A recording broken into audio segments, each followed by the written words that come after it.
I've previously discussed how to quickly create flowcharts using Mermaid and AI. Today, I'll share how to create a UML sequence diagram using a traditional flowchart maker.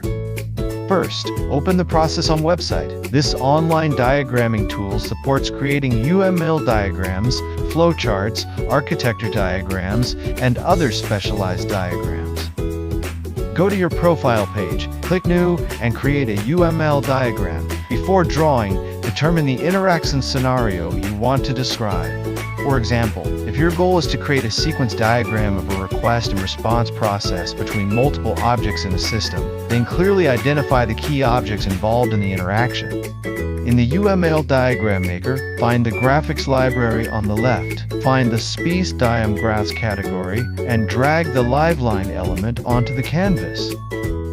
External actors are represented by small human icons. Double-click the rectangle at the top of the lifeline to label the object names. Arrange the objects from left to right, sorting them in the order they are called. The vertical dashed line represents the passage of time, and the message transmission direction should align with the timeline. If the lifeline is not long enough, simply select all lifeline elements and lengthen the dashed line. Drag the active element onto the lifeline's timeline. Move the cursor over the active element's border to create a connector. Double-click the connector to fill in the text description. The dashed line represents the return message. Fill in the subsequent logic in the order in which the messages are received.